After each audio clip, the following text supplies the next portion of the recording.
Jeg drømmer om å være fri, i lag med alle folkene som jeg liker. Jeg drømmer om ei anna tid, der ingen folk er fattige og rike.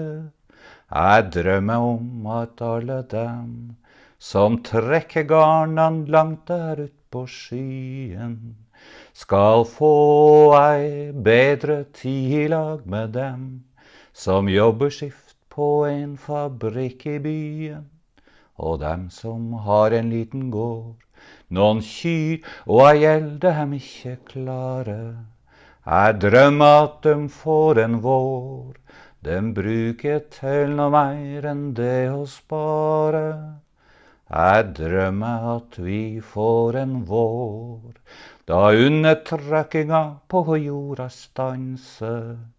Ei ny tid kommer sjøl om fjellene står, og det blir like fint å jobbe som å danse.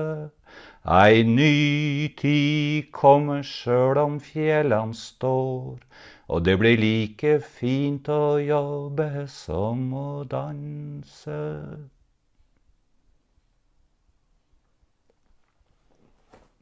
Tusen takk.